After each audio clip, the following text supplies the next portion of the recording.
So today, I want to talk a little bit about this thing called work-life balance and get into a little bit of what it means to everything in moderation, including moderation.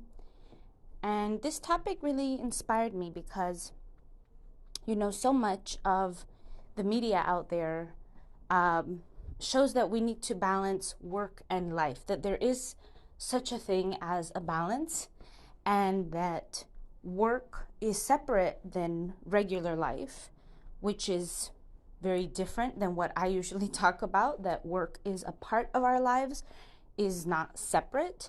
And also that work can be defined in different ways for each one of us. So, getting into balance, let's talk about that everything in moderation and harmony and what that could mean to each one of us. So, balance is usually this, it's visualized as like a scale. Um, like things are even on both sides of a scale. And I'm visualizing a scale not like a weight scale where you step on, but a scale that in history in older times, people would actually use to weigh money to see that the value of something would be similar or in the same weight as the other thing. So two scales hovering from the earth, and it would be, you could put something, let's say coins or rocks on one side, and the other side, depending on if it was out of balance, would go up or down. So that's kind of the scale I'm envisioning. And so that's kind of the ideal, is that everything in our life, or going back to this work-life metaphor, that work is balanced. So that should mean that you are not feeling too burnt out, you're not feeling overwhelmed, too stretched out, or stretched too thin. You're feeling good with your coworkers, the relationships you have at work. You're feeling seen, heard, and recognized. And then in your life, a similar approach. You're also feeling in balance, in harmony with your personal relationships, your family, friends, loved ones. You're feeling in harmony with your body, physically, mentally, emotionally, spiritually. And that's a lot. That's quite a lot to achieve and think about and sustain. So already understanding that being in balance, or being not imbalance, but maybe I should say out of balance, that being out of balance is the norm. Because there's no way, logically, to keep all of those discs juggling. Another visual metaphor we can think about is seeing those acrobats, or seeing those individuals who mastered the art, the craft of juggling balls, or having discs like plates, balancing on these wooden sticks. And there's probably 5, or I don't know how many they can do. But that's an art, right? And that's not sustainable. How long can that person reasonably juggle all of those different things for a long period of time? I don't know what the Guinness World Record book says, but I don't think it's a whole lifetime. Nobody can do that for a whole life and feel rejuvenated and feel replenished and feel that is harmony. So already we're going to scratch that misconception that there is such a thing as work-life balance. Number 2, redefining it. What does that mean for us? If we already understand that work is a part of our lives, so then it's not a work-life balance, it's a lifestyle balancing. It's how can you be in touch, in harmony with your lifestyle, with your life, your way of being. And that sometimes means being out of sync at work, or in your career business, sometimes that is out of sync with your body, because that's just life. Sometimes more energy, more effort is being put towards other things because that just might be the season of life that you're in right now. And that's okay. That's nothing to shame ourselves for or put down ourselves for. We have enough of that going on with society and probably our cultures and our loved ones, putting enough pressure on us as it is. So there's no need to berate ourselves anymore, that, oh, I'm struggling so much in school or trying to go back to school for my degree, or my career is not moving the way I would like to. I'm struggling with my health, XYZ. It is important to be aware and to recognize where we would like support, but it's not helpful. There's no need to put ourselves down even more so, because that is not the support we know that we're looking for. And we know that we don't have necessarily that energy or time to place in that. So the second metaphor that we're working with about putting everything in moderation, including moderation, would fit in this point, in this matter, because sometimes all we can do is the minimum, or sometimes all we can do is the very least amount that we can do, and being moderate with our time and energy and efforts in all these different areas of life. We're being, how can I say, we're moderating, we're observing, we're cultivating an intuitive practice of what it means to be in balance for each of our different areas of life. So, for example, in a previous episode, I talked about the physical practice of yoga, posture practice, asanas, and that I had fell off of the mat. I fell out of that practice for quite some time. I still love, and I feel that I have still practiced the philosophy. That's something that is, for me, more important than the physical piece of yoga. And I started to do strength training, and I went down this, I guess, rabbit hole for the past 7 years of strength training and traditional weightlifting, ways of looking at health, I should say. And I felt very off balance. I was feeling very off balance with the other side of health, which for me is the spiritual awareness, with the emotional, and bringing that into my physical movement, my movement practices or modalities. Because for me, just moving my body isn't enough, or I should say just lifting weights isn't enough. I really have to have my mind and body, all of myself connected in order for it to feel really intentional, really good, really in harmony with myself. So I struggled with, and I was reprimanding myself.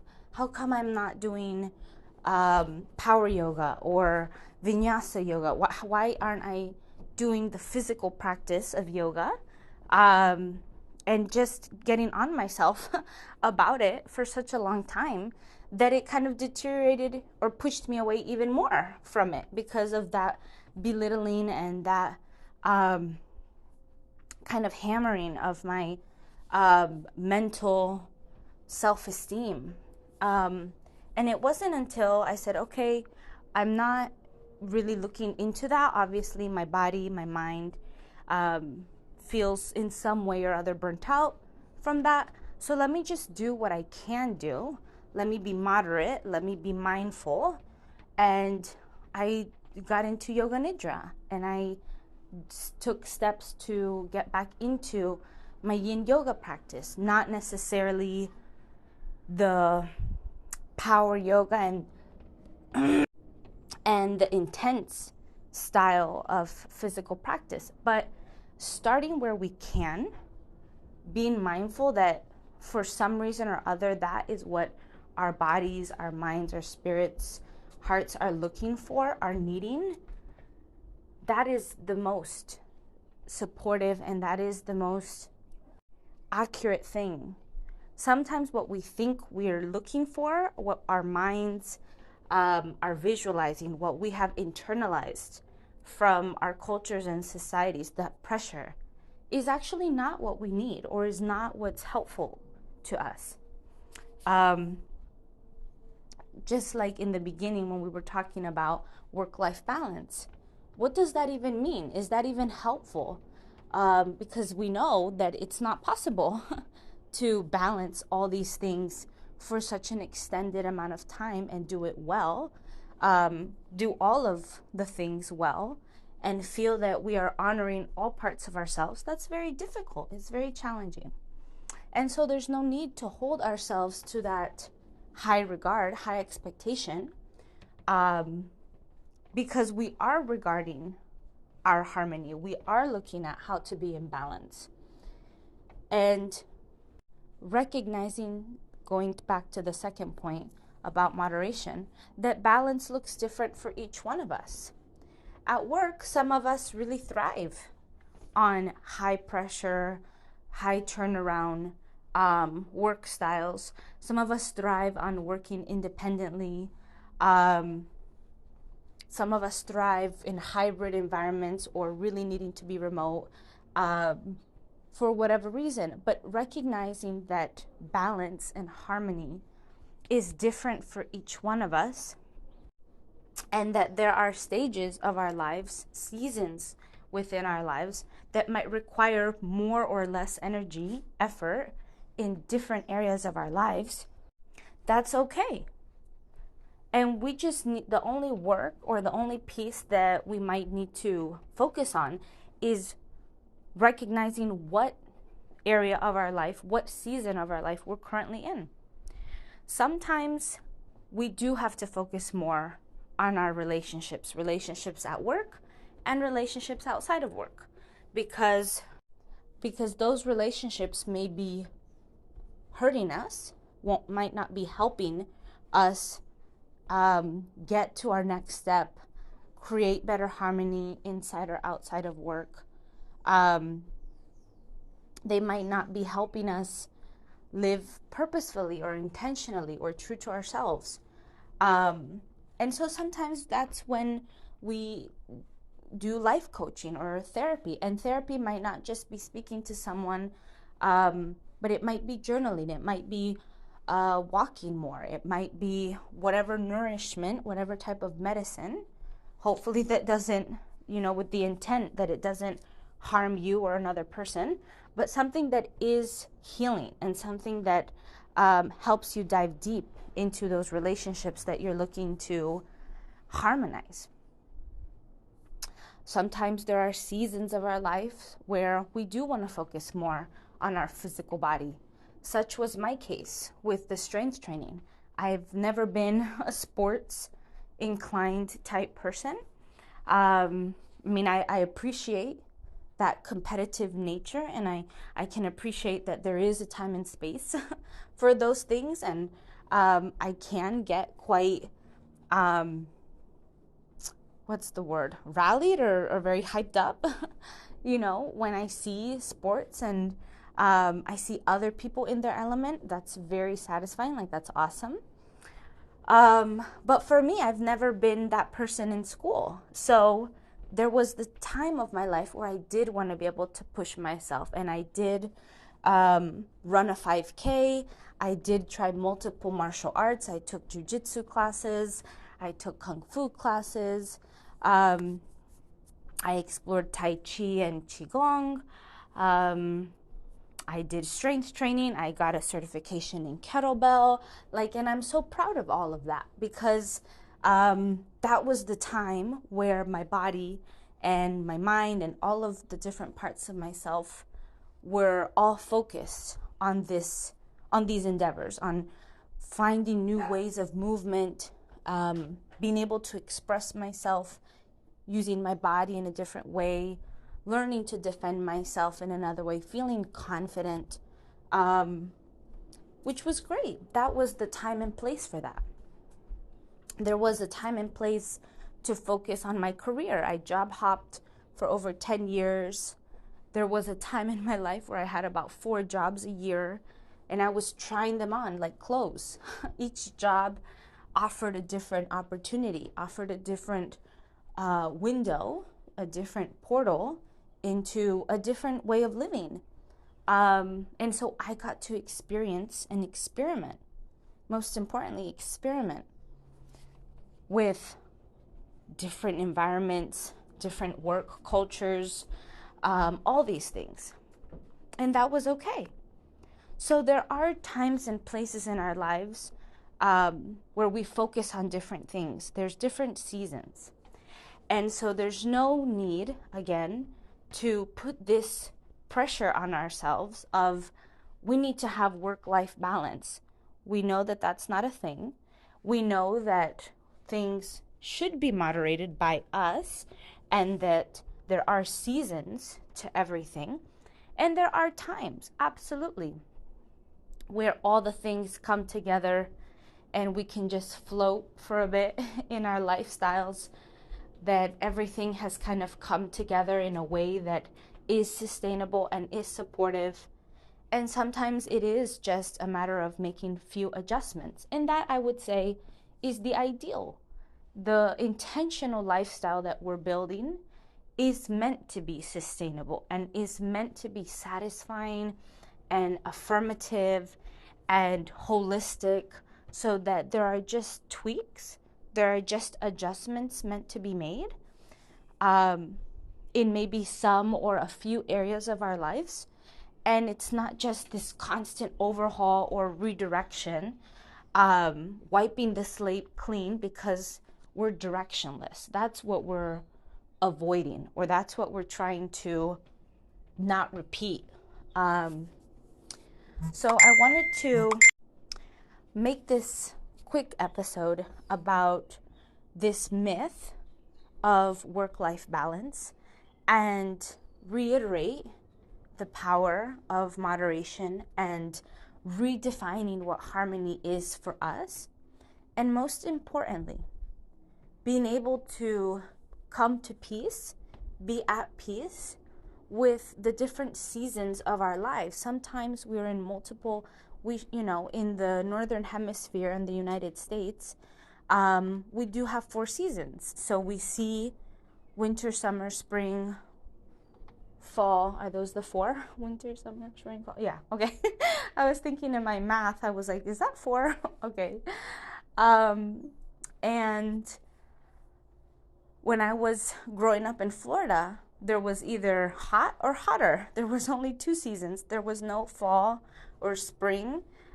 So recognizing what the seasons of our lives are in general, and what we're currently working on. What is it that we really need or want to be focusing on?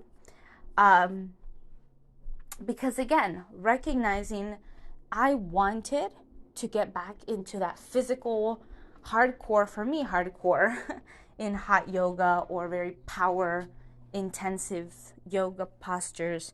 And still to this day, it's not been something I've gotten into. I have gotten into, or back into, I should say, my yin yoga, yoga nidra, and even now yoga sculpt, which is where you combine light weights with yoga, which is very a Western creation, but I like that it